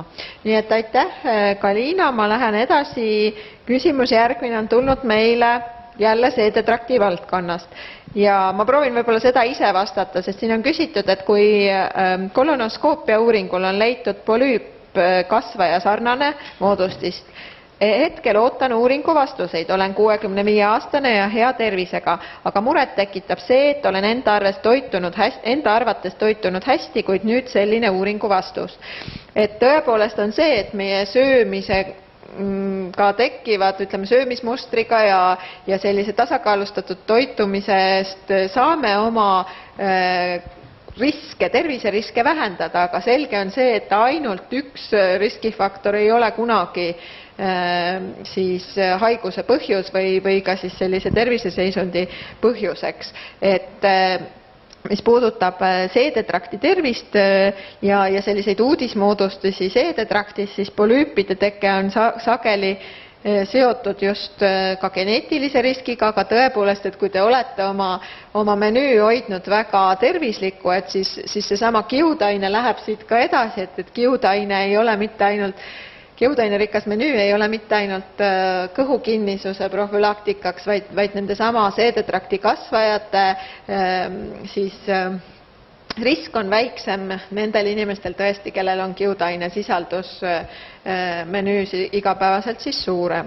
Ja kui te olete seda soovitust järginud just kui oma soolestiku eest hoolt kandnud, siis te oletegi juba teinud selle, mis on teie võimuses, et kui me kõik saaksime ise ära otsustada, siis küll oleks hea, aga mitte ainult söömine ei ole tõesti selle riski taga, nii et hea, et see polüüp avastati ja tõenäoliselt see võeti ka ära ja kui ei võetud, siis kindlasti teiega tegeletakse ka edasi. Nii et jätkake seda kindlasti seda tervislikku söömist edasi, et kui te vastavalt sellele soovitusele piisavalt kiudainet ja mitte liiga palju loomset rasva, siis olete te õigel teel vaatamata sellele, et see polüüp tekkis.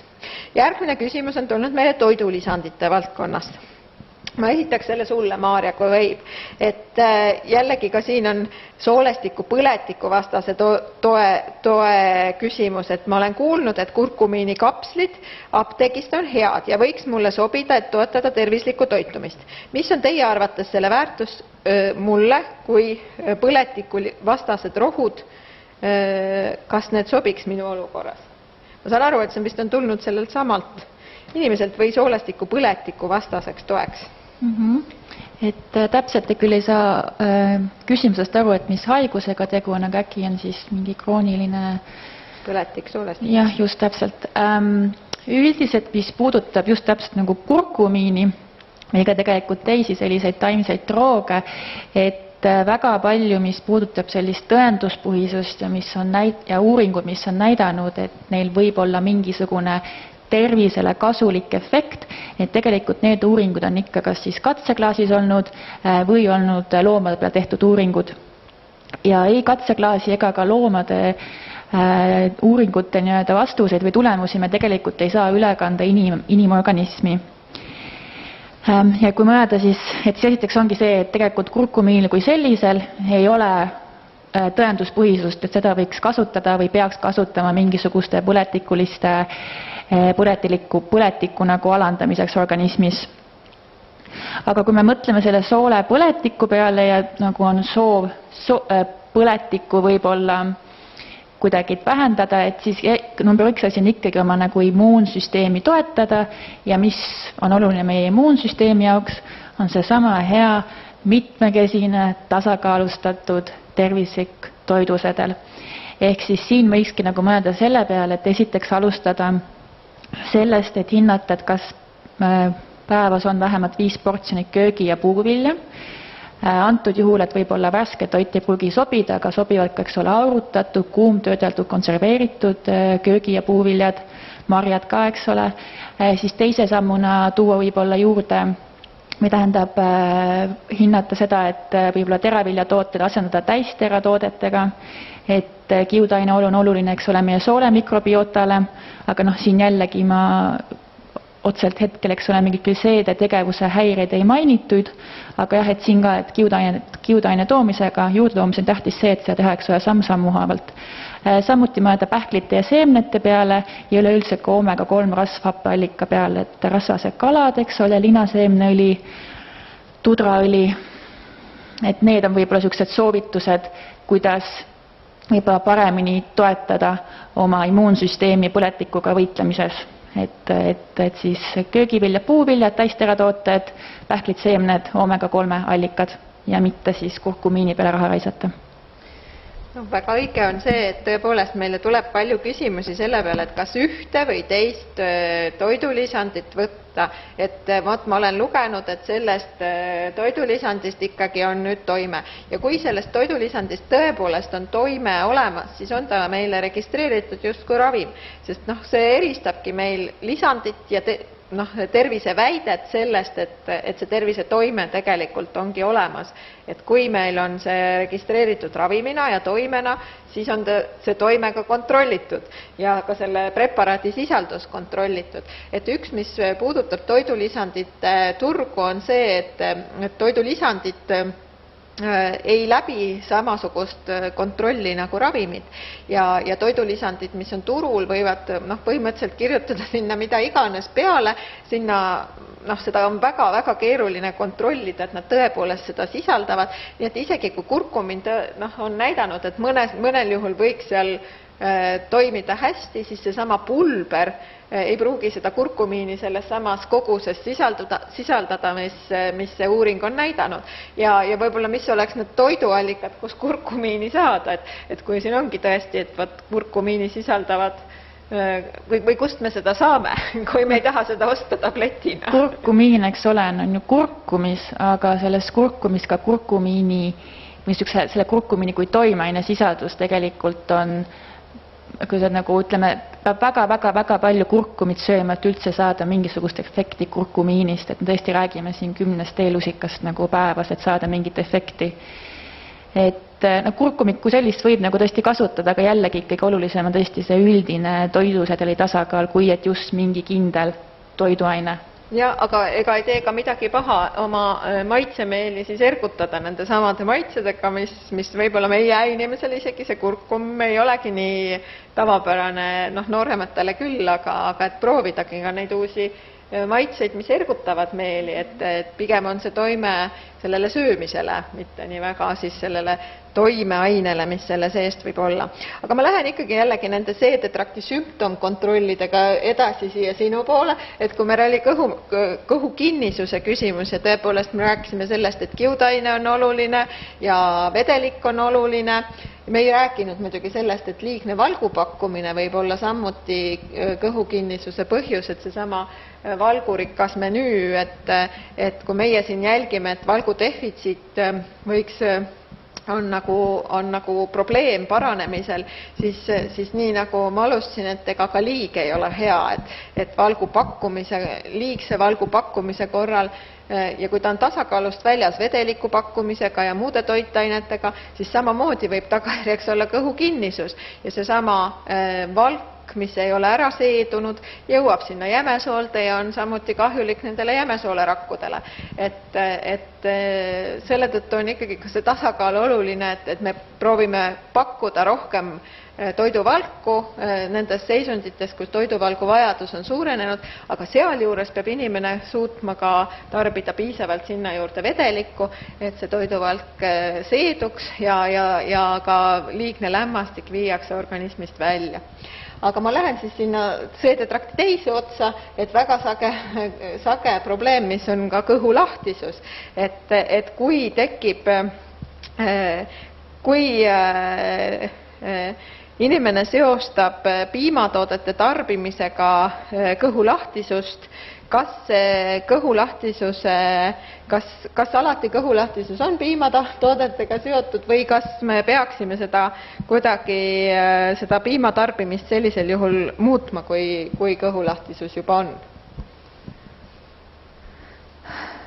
Kui on näiteks inimene märkab, et peale piimatoodete tarbimist on sellised sümptomid on olemas, siis on mõistlik teha sellised, nagu mina pakuks teha väike katse, et mingis perioodiks välja jätta piimatooted, et laktoosisisaldusega piimatooted, siis asendada näiteks laktoosivaba piimatoodetega ja vaadata, kuidas siis on see enesetunne peale peegeldub. Kui on ikka paremuse poole, siis võiks arvata, et see on seotud sellega, aga kui näiteks see laktoosisisaldusega piimatoodete väljajätmine ei anna mingi parimat seisundit, siis pigem konsulteerida arstiga, aga katsetada alati võib näiteks. Et mitte kõik piimatooted sisaldavad näiteks laktoosi, et hapendatud piimatooted ei sisalda laktoosi, on juba bakterite poolt on töödeldatud nendes näiteks keefirit ja hapupiimatooted. Et neid võiks jätta ikka menüüs, kui katsetada selle laktoosivaba dieeti enda peale. Kaua sellist dieeti võiks katsetada? Võiks teha mingi nädalakene ja siis vaadata, kuidas on. Et kui me rääkisime siin sellest, et eripiiranguid või piirangutega menüü on alati riskifaktor mingite toitainete defitsiidi tekkeks, et kui selle nädalaga pole mingit paranemist, siis on väga tõenäoline, et see piimatoode ei ole põhjuseks ja ei aita siin midagi kaasa ja seetõttu siis võiks ta ju ka tagasi panna.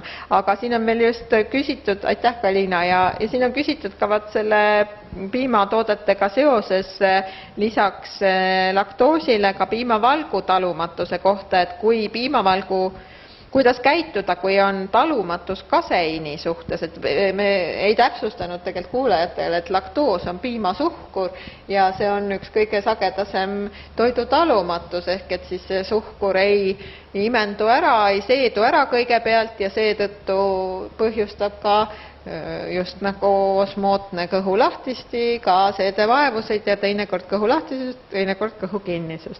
Aga mida teha siis, kui on ka talumatus kaseiini suhtes, Maarja? Et kui on kaseiini talumatus, et siin võib natuke lihtsalt eristaks ära selle toiduallergia ja toidu talumatuse lihtsalt nagu selguse mõttes. Et kui me räägime toiduallergiast, siis see on immuunsüsteemi enamasti kohene reaktsioon toiduvalgule, näiteks siis lehmapiimavalgule, milleks on siis vadakuvalg või kaseinivalg või näiteks on ju munavalgule, kalavalgule ja nii edasi. Ja kui me räägime toidu talumatusest, siis siin läheb asi natuke keerulisemaks, et jah, see võib olla ühelt poolt reaktsioon, eks ole, toidus leiduvale valgule, aga ka tegelikult toidus leiduvale suhkrule, süsivesikutele, nagu näiteks on laktoosi talumatus, eks ole, tegelikult see on piimasuhkru talumatus. Ja mis veel on selle allergia talumatuse erinevus on see, et kui allergia puhuselt ei tohi üldse saada seda toiduvalku, mille vastu ollakse allergiline, siis toidu talumatuse puhuselt on see, et on mingid kogused, mida inimene ikkagi, eks ole, talub. Aga mis on need kogused, mida inimene talub, et see on kõik väga individuaalne ja seda tuleb, ongi katsetamise nagu järgselt nagu see tuleb üles või nagu ära määrata, et mis on see kogus, mida inimene talub. Ja samuti ka teine või nagu kolmas asi juba on ka see, et tegelikult meil meditsiinis, et meie ei kasuta toidu talumatuse teste, sest tegelikult neil puudub või need testid ei ole, eks ole, valideeritud. Et toiduallergiat me saame objektiivselt küll diagnoosida, toidu talumatust mitte.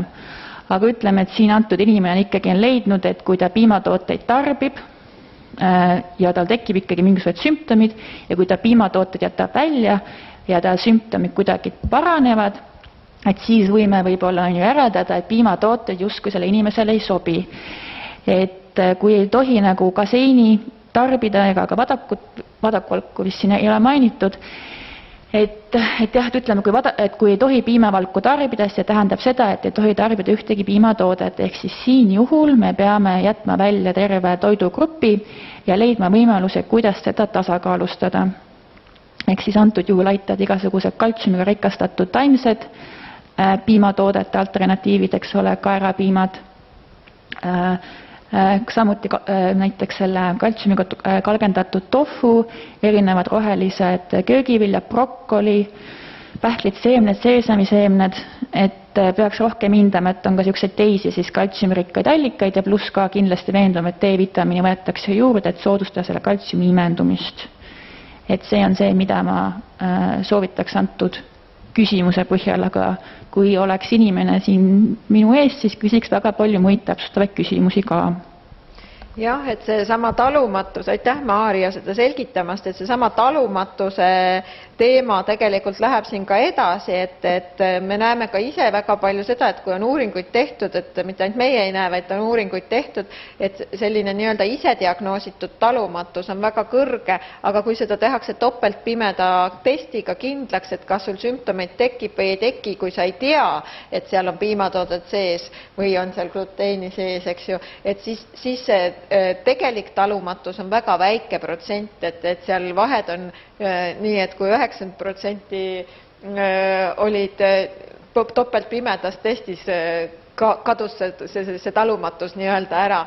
Nii et seal on üle 10-kordne vahe sellele, et kui palju me diagnoosime seda reaalselt, kui me teeksime neid topeltpimedaid katseid, ja see ei ole meie nagu standardpraktika, et me hakkaksime neid siin teile läbi viima. Küll aga me teame seda, et selline sümptomtunne, et võt ühe või teise toiduga mul tundub, et mul on seedetraktis kehvem või ma olen uimasem või ma olen väsinum. Et selliseid subjektiivseid kaebuseid me kuuleme väga sagedasti. Ja tõepoolest, kui lühiajaliselt jätta see menüüst ära see üks toit, ei ole probleem, aga kui ma jätan ära terve toidugrupi ja jätan ta asendamata, siis eriti nendes riskigruppides tekib meil suur risk defitsiidiks, nii et see peab olema tasakaalustatud millegi muuga sellisel juhul. Et seda valikut tehes, et ma jätan ära selle toidugrupi, sest mulle tundub, et see mulle ei sobi, peaks läbi mõtlema hoolega, et millega ma selle toidugrupi asendan, et saada oma täisväärtuslik menüü ikkagi kätte. Et siin on küsitud ka gluteenitalumatuse kohta, et kui gluteenitalumatus on inimesel olemas ja ta tarbib kaera ja riisi, siis kas tegelikult nendes on ka gluteeni või millised on üldse võimalused gluteenitalumatuse korral, siis kas jääb ainult tatra ja hirsi tarbimine, siin on mõeldud siis teraviljade osas?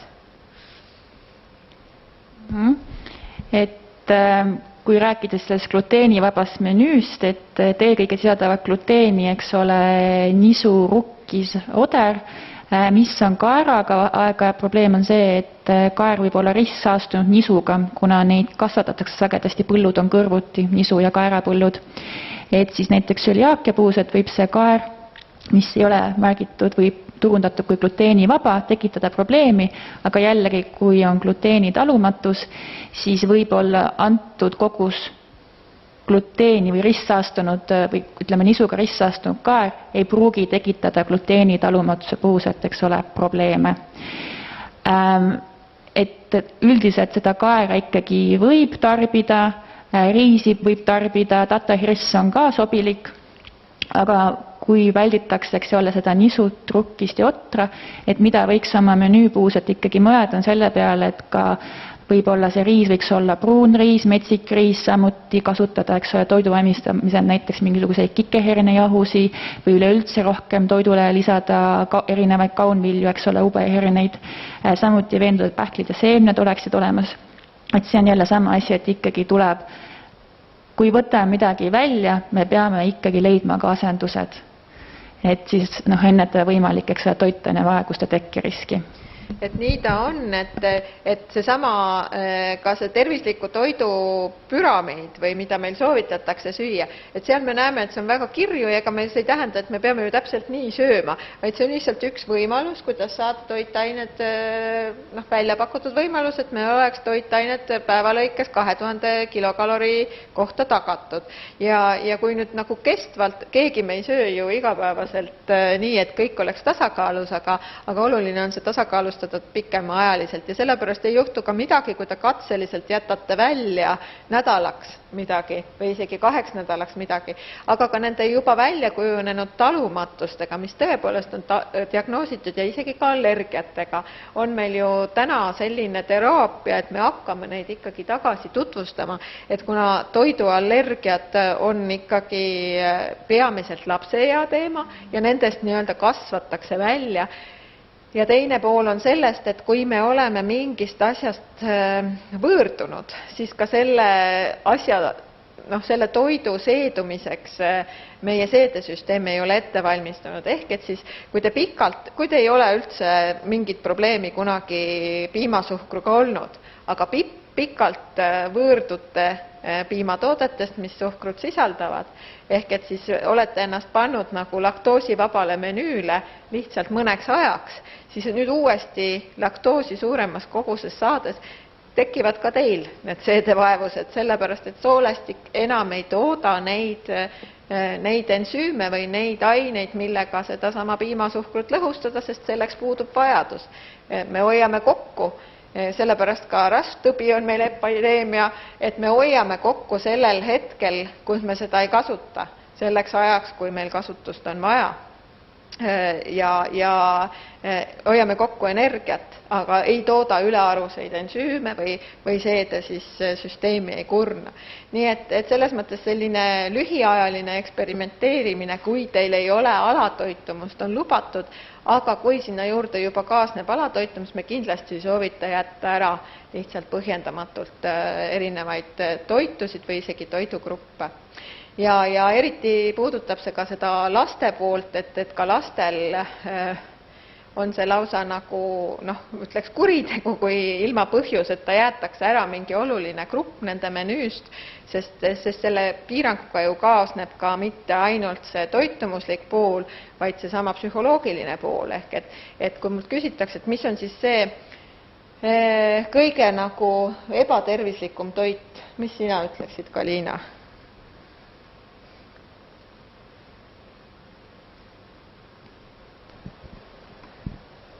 Mida mitte kunagi ei tohi süüa. Ma ei tea isegi, et võib-olla see suures koguses mingi kiirtoit, mis ei ole nagu toidainete rikas ja siis mingi ühe toiduainega kuritarvitamine. Võib olla väga tervislik toiduaine, kui seda süüakse liiga palju, see muutub kindlasti ebatervislikuks nagu harjumuseks. Maarja? Sama, et tegelikult ei ole olemas mitte ühtegi toitu, mis muudaks menüü ebatervislikuks või vastupidi, mis muudaks menüü, eks ole, tervislikuks. Et samamoodi, et kui ühte toitu on liiga palju, olgu see või tervislik või mitte, et ikkagi muutub see menüü, on ju ühekülgseks. Et just ongi tähtis, et see toitumine oleks tasakaalus, et ühelt poolt, et ta pakuks meile füüsiliselt, meie tervisele kõike seda, mida vaja, aga samuti ka see, et see toitumine ei tekitaks meie liigset siukset vaimset frustratsiooni, sest sage on ju see, et kui me midagi liigset tarbime, tekivad meil sundmõtted see toidu ümber, mis võibki veel pääduda sellega, et hoopis ületarbimise antud toitu. Et jah, et pigem on see, et ei ole niisugust asja, et mingit toitu ei tohi ja mingit toitu peab, et kõike toite võib mõistlikes kogustes.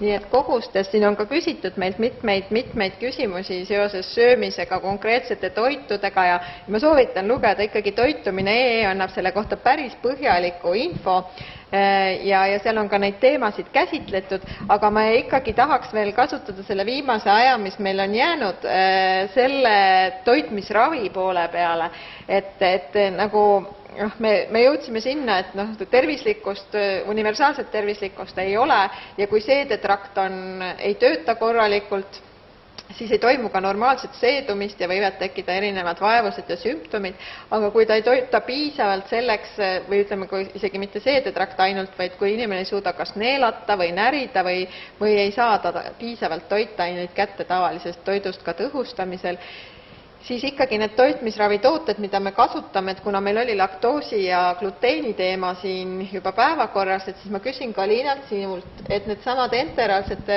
toitelahused, mida me kasutame, et paljudel on see küsimus tekkinud ka suukaudsetele toitelahustele, et kas need laktoositalumatud või gluteenitalumatud inimesed võiksid neid tarvitada või kas see võib olla seedevaevuste põhjuseks? Tegelikult kõik need suukaudsed need toitmisravipreparaadid, mis hetkel on pakkumas meile erinevad firmad, et need on enamik minimaalse laktoosisisaldusega, et isegi kui inimesel on laktoositalumatus, need sümptomid on olemas, siis nende tarvitamine on ikka, me lubame. Aga gluteeni kohta, et enamik nendest on gluteenivaba ka, et need sugaudsed, need toitmisravipreparaadid on selles mõttes nagu ohutud, et meie soovitame ikka, kui need talumatus on, siis me katsetame ja proovime need. Ja ma küsin seda veel, Maarja, sinu käest, et meie kasutame neid tõesti haiglas väga palju, aga kui me mõtleme selle peale, et millal tegelikult inimene või millal enamus inimesed vajaksid.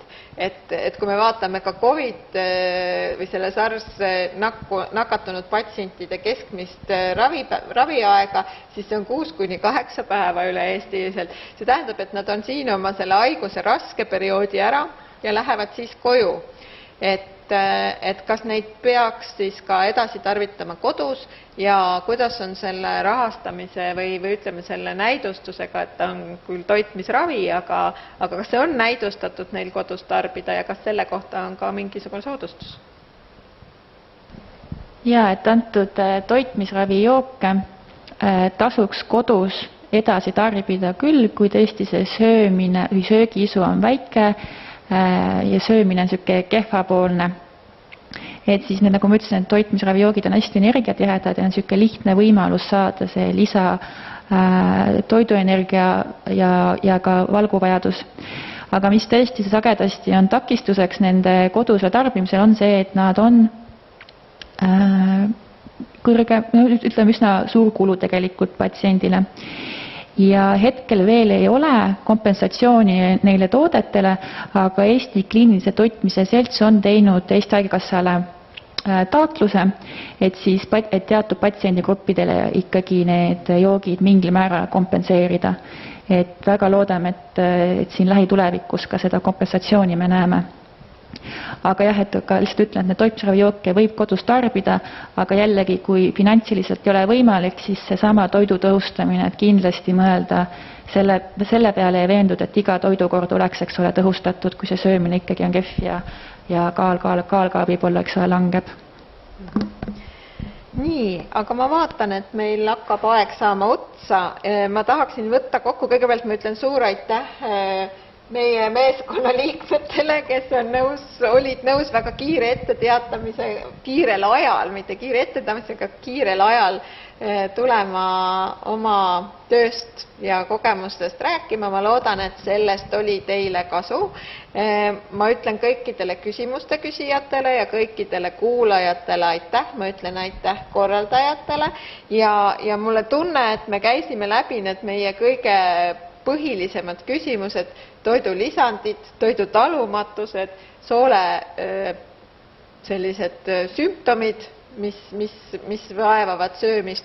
Ja kindlasti on neid teemasid, mida me täna ei käsitlenud ja mille kohta teil küsimusi on, et ma julgustan teid kirjutama oma mõtteid tagasisidesse, andma neid soove teada ka patsiendikoolidele edaspidiseks PERH-is ja kindlasti pöörduma oma muredega oma raviarstide poole, kes vajadusel kindlasti suunavad teid ka meie juurde.